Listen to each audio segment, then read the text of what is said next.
السلام علیکم۔ امید کرتا ہوں رب ذوالجلال والاکرام کی ذات سے کہ آپ سب اس کی رحمت سے خوش و خرم ہوں گے، خوشحال ہوں گے اور صحت و تندرستی سے مالا مال ہوں گے۔ اسلام کے مطابق حسد اور کینہ ایک گناہ تو ہے ہی،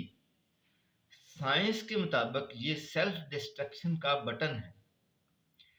نکولا ٹیسلا نے 1933 میں یہ ثابت کیا کہ انسانی خیالات کو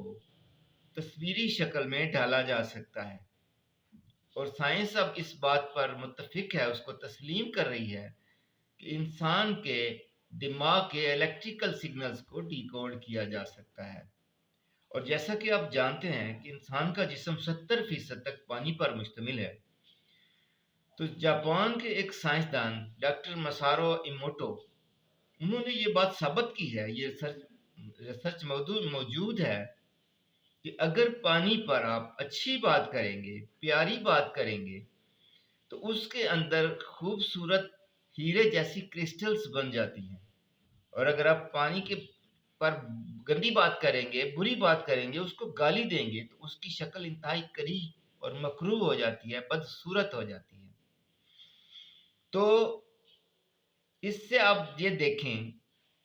کہ اگر ہم اپنے دماغ کے اندر کینہ و بغض پالیں گے، ہم حسد پالیں گے، تو ظاہر ہے ہمارا جسم چونکہ 70% تک پانی پر مشتمل ہے، تو ہمارے جسم کے اندر کا سارا نظام، ہمارے خون کا شکل کریہ ہو جائے گی، بدصورت ہو جائے گی، ہمارا سارا سسٹم تباہ و برباد ہو جائے گا۔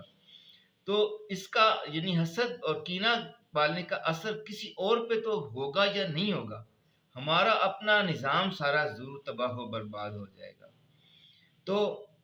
اس لہٰذا آپ اچھا سوچ کے دیکھیے،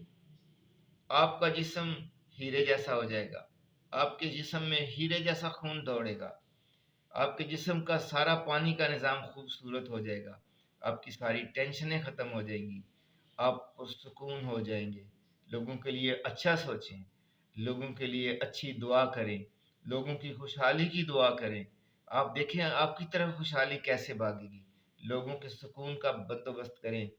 آپ کی طرف سکون بھاگے گا۔ وہ کسی حضرت صاحب نے کہا تھا کہ لاکھوں مسجدیں بنانے سے بہتر ہے کہ کسی بھوکے کو کھانا کھلا دو، اور ساتھ ہی انہوں نے کہا کہ صفیں سیدھی کر لیں، بس اتنا سا خطبہ دیا تھا۔ خوش رہیں، خوشیاں بانٹیں، اللہ تعالی ہمیں آسانیاں عطا فرمائے اور آسانیاں تقسیم کرنے کا شرف عطا فرمائے۔ ویڈیو کو لائک اور شیئر کر دیجئے اور چینل کو سبسکرائب کر دیجئے گا۔ آپ کا بہت بہت شکریہ۔